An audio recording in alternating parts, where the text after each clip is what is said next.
ഈശോ മിശിഹായ്ക്ക് സ്തുതിയായിരിക്കട്ടെ. പ്രിയപ്പെട്ട സഹോദരങ്ങളെ, ഞാൻ ഷിബു ജെയിംസ്.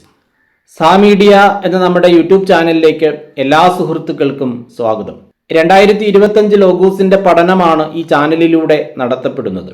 ഇത് പ്രഭാഷകൻ 45-ാം അധ്യായത്തിന്റെ 2-ാമത്തെ വീഡിയോയാണ്. ഇതിന് സമാന്തരമായി തന്നെ മോക്ക് ടെസ്റ്റുകളും നടത്തുന്നുണ്ട്.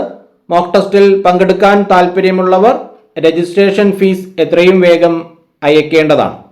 അതോടൊപ്പം തന്നെ ഈ ചാനലിൽ അപ്ലോഡ് ചെയ്യുന്ന അതേ ചോദ്യോത്തരങ്ങൾ ഒരു പുസ്തകമാക്കിയിട്ടുണ്ട്. പുസ്തകം ആവശ്യമുള്ളവരും സ്ക്രീനിൽ കാണുന്ന നമ്പറിൽ ബന്ധപ്പെടുക. ഒന്നാമത്തെ ചോദ്യം: അവന്റെ കാലത്തിന് മുൻപ് അത്ര മനോഹരമായ വസ്തുക്കൾ ഒരിക്കലും ഉണ്ടായിരുന്നില്ല. ആരുടെ കാലത്തിന് മുമ്പ്? അഹറോന്റെ. ചോദ്യം 2: അഹറോന്റെ കാലത്തിന് മുമ്പ് ഒരിക്കലും ഉണ്ടായിരുന്നില്ല എന്ന് പറയുന്നത് എന്ത്? അത്ര മനോഹരമായ വസ്തുക്കൾ. 3: അഹറോന്റെ കാലത്തിന് മുമ്പ് ഉണ്ടായിരുന്നിട്ടില്ല എന്നും അന്യരാരും അവ അണിഞ്ഞിട്ടില്ലെന്നും പറയുന്നത് എന്ത്? അത്ര മനോഹരമായ വസ്തുക്കൾ. 4: അഹറോന്റെ കാലത്തിന് മുമ്പ് അത്ര മനോഹരമായ വസ്തുക്കൾ ഒരിക്കലും ഉണ്ടായിരുന്നില്ല, അന്യരാരും അവ അണിഞ്ഞിട്ടില്ല. എന്നാൽ എക്കാലവും അവ ധരിച്ചിരുന്നത് ആര്? അഹറോന്റെ മക്കളും പിൻഗാമികളും. 4: എല്ലാ ദിവസവും 2 പ്രാവശ്യം വീതം പരിപൂർണമായി ദഹിപ്പിക്കപ്പെട്ടത് എന്ത്? അവന്റെ ഹോമബലി, അതായത് അഹറോന്റെ ഹോമബലി. 5: അവന്റെ ഹോമബലി എല്ലാ ദിവസവും എത്ര പ്രാവശ്യം പരിപൂർണമായി ദഹിപ്പിക്കപ്പെട്ടു? 2 പ്രാവശ്യം. 6: അവന്റെ ഹോമബലി എല്ലാ ദിവസവും 2 പ്രാവശ്യം വീതം എങ്ങനെയാണ് ദഹിപ്പിക്കപ്പെട്ടത്? പരിപൂർണമായി. 7: ആരാണ് അവനെ, അതായത് അഹറോനെ, വിശുദ്ധ തൈലം കൊണ്ട് അഭിഷേചിച്ചു നിയോഗിച്ചത്? മോശ. 8: മോശ വിശുദ്ധ തൈലം കൊണ്ട് അഭിഷേചിച്ച് നിയോഗിച്ചത് ആരെ? അഹറോനെ. 9: മോശ എന്തുകൊണ്ടാണ് അഹറോനെ അഭിഷേചിച്ച് നിയോഗിച്ചത്? വിശുദ്ധ തൈലം കൊണ്ട്. 10: മോശ അവനെ, അതായത് അഹറോനെ, വിശുദ്ധ തൈലം കൊണ്ട് അഭിഷേചിച്ച് നിയോഗിച്ചത് എന്തിനു വേണ്ടി? കർത്താവിന് ശുശ്രൂഷ ചെയ്യാനും പുരോഹിത ധർമ്മം അനുഷ്ഠിക്കാനും അവിടുത്തെ നാമത്തിൽ തൻ്റെ ജനത്തെ ആശീർവദിക്കാനും. 11: ആർക്ക് ശുശ്രൂഷ ചെയ്യാനാണ് അഹറോനെ അഭിഷേചിച്ച് നിയോഗിച്ചത്? കർത്താവിന്. 12: എന്ത് അനുഷ്ഠിക്കാനാണ് അഹറോനെ അഭിഷേചിച്ച് നിയോഗിച്ചത്? പുരോഹിത ധർമ്മം. 13: ആരുടെ നാമത്തിൽ തൻ്റെ ജനത്തെ ആശീർവദിക്കാൻ വേണ്ടിയാണ് അഹറോനെ അഭിഷേചിച്ച് നിയോഗിച്ചത്? കർത്താവിൻ്റെ. 14: കർത്താവിൻ്റെ നാമത്തിൽ തൻ്റെ ജനത്തെ എന്തു ചെയ്യാൻ വേണ്ടിയാണ് അഹറോനെ അഭിഷേചിച്ച് നിയോഗിച്ചത്? ആശീർവദിക്കാൻ. 15: അവനും, അതായത് അഹറോനും അവന്റെ പിൻഗാമികൾക്കും എന്തുപോലെ നിത്യമായ ഒരു ഉടമ്പടിയാണത്? ആകാശം പോലെ. 14: ആരുടെ പാപങ്ങൾക്ക് പരിഹാരത്തിനു വേണ്ടിയാണ് കർത്താവിന് ബലിയർപ്പിക്കേണ്ടത്? ജനത്തിൻ്റെ. 15: ജനത്തിന്റെ എന്തിനു വേണ്ടിയാണ് കർത്താവിന് ബലിയർപ്പിക്കേണ്ടത്? പാപങ്ങളുടെ പരിഹാരത്തിന്. 16: സ്മരണാംശമായി അർപ്പിക്കപ്പെടുന്നത് എന്തൊക്കെ? കുന്തുരുക്കവും സുഗന്ധദ്രവ്യങ്ങളും. 17: എന്തായിട്ടാണ് കുന്തുരുക്കവും സുഗന്ധദ്രവ്യങ്ങളും അർപ്പിക്കുന്നത്? സ്മരണാംശമായി. 18: ജനത്തിന്റെ പാപങ്ങളുടെ പരിഹാരത്തിനു വേണ്ടി കർത്താവിന് ബലിയർപ്പിക്കുന്നതിനും സ്മരണാംശമായി കുന്തുരുക്കവും സുഗന്ധദ്രവ്യങ്ങളും അർപ്പിക്കുന്നതിനും അവിടുന്ന് അവനെ എവിടെ നിന്നാണ് തിരഞ്ഞെടുത്തത്? മാനവകുലത്തിൽ നിന്ന്. 19: കർത്താവ് അവന്, അതായത് അഹറോന്, തൻ്റെ കൽപ്പനകളും നിയമങ്ങളും വിധി പ്രസ്താവിക്കാനുള്ള അധികാരവും കൊടുത്തത് എന്തിന്? തൻ്റെ പ്രമാണങ്ങൾ യാക്കോബിനെ പഠിപ്പിക്കുന്നതിനും തൻ്റെ നിയമങ്ങളാൽ ഇസ്രായേലിന് മാർഗനിർദ്ദേശം നൽകുന്നതിനും. 20: തൻ്റെ പ്രമാണങ്ങൾ ആരെ പഠിപ്പിക്കുന്നതിനും തൻ്റെ നിയമങ്ങളാൽ ഇസ്രായേലിന് മാർഗനിർദ്ദേശം നൽകുന്നതിനും അവിടുന്ന് അവന് തൻ്റെ കൽപ്പനകളും നിയമങ്ങളും വിധി പ്രസ്താവിക്കാനുള്ള അധികാരവും കൊടുത്തു. ഇവിടെ അവൻ എന്ന് പറഞ്ഞിരിക്കുന്നത് അഹറോനെയാണ്. ആരെ പഠിപ്പിക്കുന്നതിന് എന്നതാണ് ചോദ്യം. ഉത്തരം: യാക്കോബിനെ. 21: തന്റെ നിയമങ്ങളാൽ ആർക്ക് മാർഗനിർദ്ദേശം നൽകുന്നതിനാണ് അവിടുന്ന് തന്റെ കൽപ്പനകളും നിയമങ്ങളും വിധി പ്രസ്താവിക്കാനുള്ള അധികാരവും കൊടുത്തത് ഇസ്രായേലിന്. 22 തന്റെ പ്രമാണങ്ങൾ യാക്കോബിനെ പഠിപ്പിക്കുന്നതിനും തന്റെ നിയമങ്ങളാൽ ഇസ്രായേലിന് മാർഗനിർദ്ദേശം നൽകുന്നതിനും അവിടുന്ന് എന്തെല്ലാമാണ് അവന് നൽകിയത്? തന്റെ കൽപ്പനകളും നിയമങ്ങളും വിധി പ്രസ്താവിക്കാനുള്ള അധികാരവും. 23 അവിടുന്ന് അവന്, അതായത് അഹറോന്, തന്റെ കൽപ്പനകളും നിയമങ്ങളും എന്തിനുള്ള അധികാരവുമാണ് കൊടുത്തത്? വിധി പ്രസ്താവിക്കാനുള്ള. 24 ആരെല്ലാമാണ് കോപാക്രാന്തരായി അവനെതിരെ ഗൂഢാലോചന നടത്തുകയും മരുഭൂമിയിൽ വച്ച് അസൂയാലുക്കളാവുകയും ചെയ്തത്? ദാത്താനും അബിറാമും അവരുടെ അനുയായികളും കോറഹിന്റെ സംഘവും ഉൾപ്പെട്ട അന്യഗോത്രക്കാർ. 25 ആരുടെ അനുയായികളാണ് കോപാക്രാന്തരായി അവനെതിരെ, അതായത് അഹറോനെതിരെ ഗൂഢാലോചന നടത്തുകയും മരുഭൂമിയിൽ വച്ച് അസൂയാലുക്കളാവുകയും ചെയ്തത്? ദാത്താന്റെയും അബിറാമിന്റെയും അനുയായികൾ.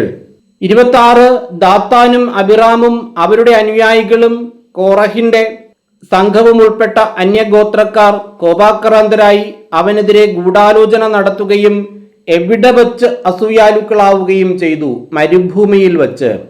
27 ദാത്താനും അബിറാമും അവരുടെ അനുയായികളും കോറഹിന്റെ സംഘവും ഉൾപ്പെട്ട അന്യഗോത്രക്കാർ കോപാക്രാന്തരായി അവനെതിരെ ഗൂഢാലോചന നടത്തുകയും മരുഭൂമിയിൽ വച്ച് അസൂയാലുക്കളാവുകയും ചെയ്തു.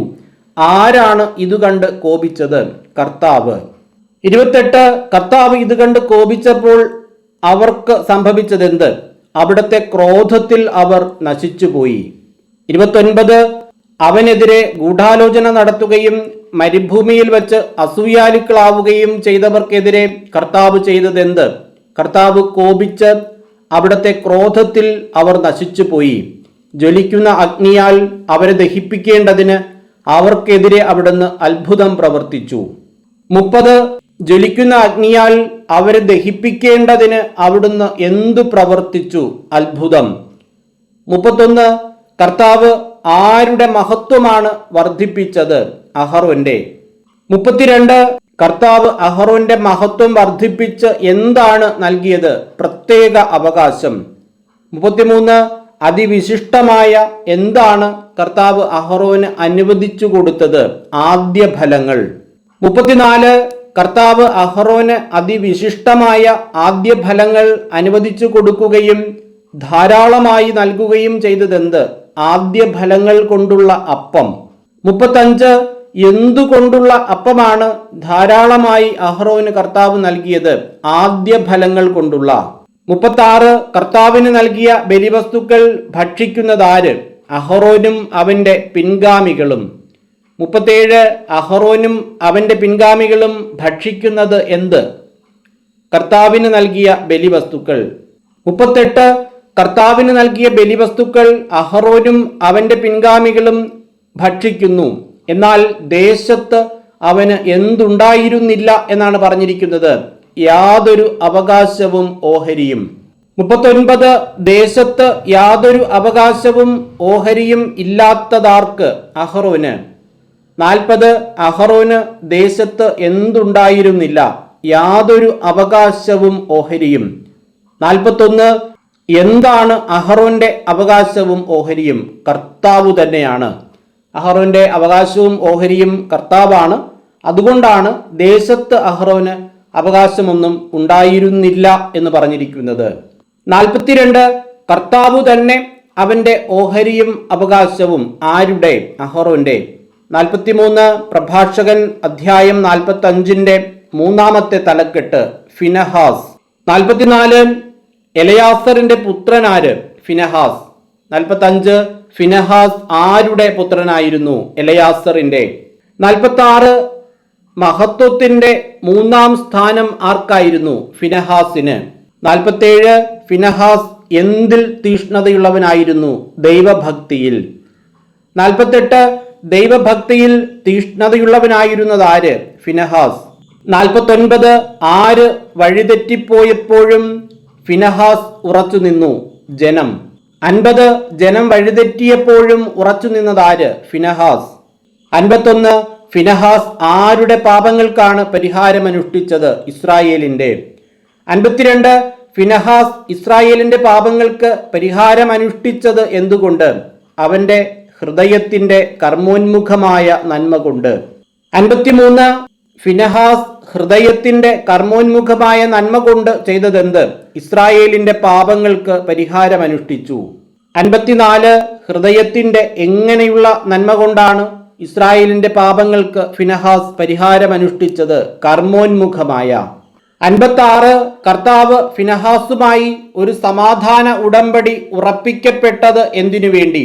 അവൻ വിശുദ്ധ സ്ഥലത്തിന്റെയും തന്റെ ജനത്തിന്റെയും നേതാവായിരിക്കുന്നതിനും അവനും അവന്റെ സന്തതികളും പൗരോഹിത്യത്തിന്റെ മഹിമ എന്നേക്കും അണിയുന്നതിനും വേണ്ടി. 57 അവൻ വിശുദ്ധ സ്ഥലത്തിന്റെയും തന്റെ ജനത്തിന്റെയും നേതാവായിരിക്കുന്നതിനും അവനും അവന്റെ സന്തതികളും പൗരോഹിത്യത്തിന്റെ മഹിമ എന്നേക്കും അണിയുന്നതിനും വേണ്ടി കർത്താവ് അവനുമായി എന്താണ് ഉറപ്പിച്ചത്? ഒരു സമാധാന ഉടമ്പടി. 58 എന്തിന്റെ എല്ലാം നേതാവായിരിക്കുന്നതിന് വേണ്ടിയാണ് കർത്താവ് അവനുമായി, അതായത് ഫിനഹാസുമായി ഒരു സമാധാന ഉടമ്പടി ഉറപ്പിച്ചത്? വിശുദ്ധ സ്ഥലത്തിന്റെയും തന്റെ ജനത്തിന്റെയും നേതാവായിരിക്കുന്നതിന്. 59 യൂദാഗോത്രജനായ ആരുമായാണ് ഒരു ഉടമ്പടി ഉറപ്പിക്കപ്പെട്ടത്? ജസ്സയുടെ പുത്രൻ ദാവീദുമായി. ജസ്സയുടെ പുത്രൻ ആര്? ദാവീദ്. 61 ദാവീദ് ആരുടെ പുത്രനായിരുന്നു? ജസ്സയുടെ. 62 ജസ്സയുടെ ഗോത്രമേത്? യൂദ. 63 രാജാവിന്റെ പിന്തുടർച്ച അവകാശം ആരുടെ സന്തതികൾക്കു മാത്രമാണ്? ദാവീദിന്റെ. 64 ദാവീദിന്റെ സന്തതികൾക്ക് മാത്രമായിരിക്കുന്നത് എന്ത്? രാജാവിന്റെ പിന്തുടർച്ച അവകാശം. 65 അഹറോന്റെ പിന്തുടർച്ച അവകാശം ആർക്കാണ്? അവന്റെ സന്തതികൾക്ക്. 66 അഹറോന്റെ പിന്തുടർച്ച അവകാശം അവന്റെ സന്തതികൾക്കായിരിക്കുന്നത് എന്തുപോലെയാണ്? രാജാവിന്റെ പിന്തുടർച്ച അവകാശം ദാവീദിന്റെ സന്തതികൾക്ക് മാത്രമായിരിക്കുന്നത് പോലെ. 67 എന്ത് ചെയ്യുന്നതിന് കർത്താവ് നിന്റെ ഹൃദയത്തെ ജ്ഞാനം കൊണ്ട് നിറയ്ക്കട്ടെ എന്നാണ് പ്രഭാഷകൻ 45:26 പറഞ്ഞിരിക്കുന്നത്? തന്റെ ജനത്തെ നീതിപൂർവം വിധിക്കുന്നതിന്. 68 തന്റെ ജനത്തെ നീതിപൂർവം വിധിക്കുന്നതിന് നിന്റെ ഹൃദയത്തെ ജ്ഞാനം കൊണ്ട് നിറയ്ക്കുന്നത് ആര്? കർത്താവ്. 69 തന്റെ ജനത്തെ നീതിപൂർവം വിധിക്കുന്നതിന് നിന്റെ ഹൃദയത്തെ കർത്താവ് എന്തുകൊണ്ടാണ് നിറയ്ക്കുന്നത്? ജ്ഞാനം കൊണ്ട്. 70 അങ്ങനെ അവരുടെ ഐശ്വര്യം നശിക്കാതിരിക്കുകയും തലമുറകൾ തോറും നിലനിൽക്കുകയും ചെയ്യട്ടെ. പ്രഭാഷകൻ 45:26 പ്രകാരം പൂരിപ്പിക്കുക. മഹത്വം. 71 തലമുറകൾ തോറും നിലനിൽക്കുകയും ചെയ്യട്ടെ എന്ന് പറഞ്ഞിരിക്കുന്നത് എന്ത്? മഹത്വം. ഇങ്ങനെ 71 ചോദ്യങ്ങളാണ് പ്രഭാഷകൻ 45-ാം അധ്യായത്തിന്റെ 2-ാം ഭാഗത്ത് തയ്യാറാക്കിയിരിക്കുന്നത്. എല്ലാവരും നന്നായി വചനം പഠിക്കുക. മറ്റുള്ളവർക്ക് വചനം പഠിക്കാൻ ഒരു പ്രേരണ നൽകുന്നത്, അവരെ അതിന് സഹായിക്കുന്നത് ഒരു സുവിശേഷ പ്രഘോഷണമാണ്. അതിലൂടെ വലിയ അനുഗ്രഹങ്ങളും നന്മകളുമാണ് നമുക്ക് ലഭിക്കുക. ആയതിനാൽ തന്നെ പരമാവധി ആളുകൾക്ക് ഈ വീഡിയോസ് ഷെയർ ചെയ്തു കൊടുക്കുക. വചനം പഠിക്കുന്നതിനുള്ള പ്രചോദനം പരമാവധി ആളുകൾക്ക് നൽകുക. അതിലൂടെ ഏറെ അനുഗ്രഹം നമുക്ക് ലഭിക്കുന്നതായിരിക്കും.